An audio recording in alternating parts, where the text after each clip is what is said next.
Anime is a big industry. It is even dubbed as one of the most profitable genres of its kind in the world. In the year 2022 alone, the anime industry is worth $22.1 billion US. When all other industries may have been hurt during the pandemic, anime has seen a rise of 120% in revenues since the year 2020. One of the most impressive accomplishments this industry has seen was achieved during the pandemic. A popular anime, the movie Demon Slayer the Movie Mugen Train, was released in 2020 and reached $500 million US in gross sales alone. As anime becomes more accessible and available on streaming platforms and the internet, anime is now a form of entertainment that crosses all geographical borders and reaches new markets aside from the original die-hard otakus in Japan. But does all this glory come at a cost? We'll explore the truth and see behind the scenes to find out the dark side of the anime industry. Anime started in the early 20th century, beginning in 1917 during the age of silent films. Anime started with silent movies, copying the techniques that were used by French and American animated movies of the time. The trial and error began shakily, resulting in low-quality drawings that were seen as inferior to their Western counterparts. The anime industry in Japan failed to compete with Western-made animated movies that were already starting to be popular in the 1930s with the addition of color and sound. But the anime industry refused to throw in the towel and tried again, releasing Momotaro's Divine Sea Warriors in 1932, a black-and-white animated film at 74 minutes.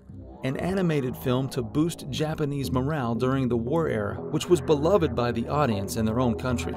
Soon after that, toy animation followed suit to become the Disney of the East. A breakthrough in the 1960s was reached with the support of Fuji Television, broadcasting the first Japanese animation, Astro Boy. The anime soon became another hit in their country.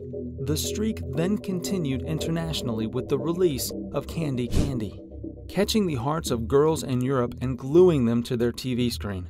This success is followed by other animated movies that made them more mainstream and accepted, such as Sailor Moon and the Pokemon series. They also received critical acclaim and mainstream recognition from production companies such as Studio Ghibli, which was rewarded with the Academy Award for Best Animated Feature Film in the year 2022. With its footing on the ground, anime was ready to take on the world. Have you heard about one crazy theory about all anime being cats? I have found plenty of interesting arguments on social media on this. The online debate started with someone who mentioned why anime characters don't look Japanese at all on Reddit. Are they aiming to get Caucasian features instead? No. According to anime lovers, most of these characters are actually modeled after cats. Because the objection of creating anime characters is to make a cute face, and most commenters agree that cats are some of the most cutest in the world, they also pointed out the large eyes, slender bodies, and presence of ears or tails are obvious signs that mangakas or comic artists are trying to emulate cats. Even the playful behaviors, curiosity, and aloofness of cats are embedded into some anime characters. Some also disagree, as this may be applicable to some anime characters, but it all depends on the genre. Artists usually use this cute and cat-like appearance for romance or slice-of-life anime. But when it comes to more masculine and adventurous genres like One Piece and JoJo's Bizarre Adventure, characters are diverse, muscular, or even grotesque. So this theory might be true for some mangas, but not all. But with all of its glory, anime did not come out on top without any sacrifices. The low-paid animators, poor working conditions, scarcity of workers, and piracy are still hindering their success. One of the first issues that was very blatant to everyone is the low pay received by Japanese animators. Although they are the ones who acted as building blocks of the anime industry, it's very rare for a regular animator in Japan to receive fair payment. What's even more tragic, some animators are not paid for their jobs in the hopes of starting in the industry. Entry-level animators that had only come into the business very recently are willing to not be paid and be freelancers for animated movies or series where they are required to make individual drawings before they're put together. The entry-level animators, who are usually new graduates, accepted this fate to get their foot in the anime world. Next up are the mid-level animators, or in-between animators. These animators are the ones who draw important frames in each scene. Sadly, they are only paid around 200 yen per drawing, or US $2. These are very low pay since each of the single drawings they'll make usually take over an hour to draw. Demanding scenes that are a lot more complicated might even require 5 hours for them to draw, and they are still paid the same $2 fee. Imagine if you work for 8 hours a day, with a total of $16 as a daily wage. This is very low pay, even for Japanese standards, and it's barely enough to cover daily expenses. The average pay for a starting up animator in Japan is around 1.1 million yen per year, which is around 10,000 US dollars. An intermediate level animator earns around 2.1 million per year, or around 20,000 US dollars. Even big companies such as Studio Ghibli offer a starting salary of only 200,000 yen per month, or roughly 2 million yen per year. If you compare that to Japan's poverty line, which is an income of 2.2 million yen per year, animators in Japan could potentially live below the poverty line for 2 decades of their lives, from the point they are starting until they are at the peak of their career.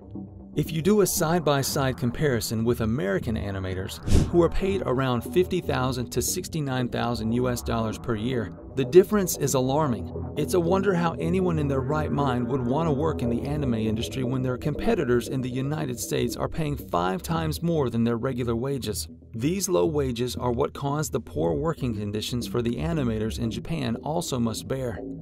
Most animators cannot afford to live on their own, and therefore are forced to live in dormitories.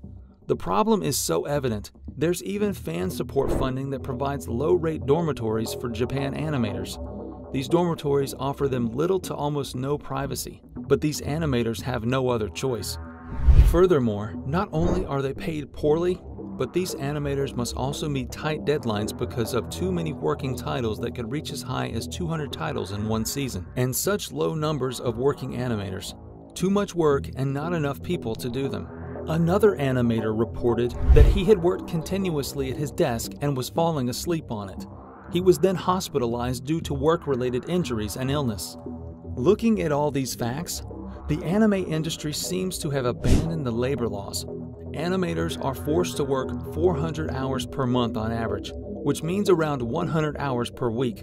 Some even went on for 37 consecutive days of working without any days off. This trend could also lead to harmful effects on their psychological health. A male animator that worked 600 hours a month eventually killed himself from the stress and fatigue of working in the industry. This case portrays the typical Japanese karoshi culture working to death perfectly. This is probably why most animation production companies also resorted to hiring freelancers. Hiring a full-time employee means that they must obey the labor laws set by the government, while hiring freelancers will free them from their responsibility of obeying any labor laws. And also, these studios can then set deadlines according to their heart's content. Most of the issues lie with the karoshi culture in Japan, or working to death.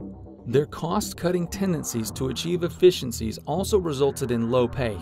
Combine those with tight deadlines and their meticulous attention to detail, and you'll get yourselves a deadly combination.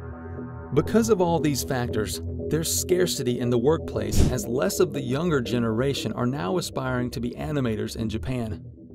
Studios have resorted to offshoring their work overseas to China and South Korea. It seems that all the success the anime industry has achieved since its early days comes at a great cost. Although the government and fans have tried to support this industry to overcome its hurdles, the anime industry still suffers from work scarcity, low pay, poor working conditions, and piracy, which led to the loss of profit. Hopefully, anime can still evolve and continue to grow to overcome its dark side.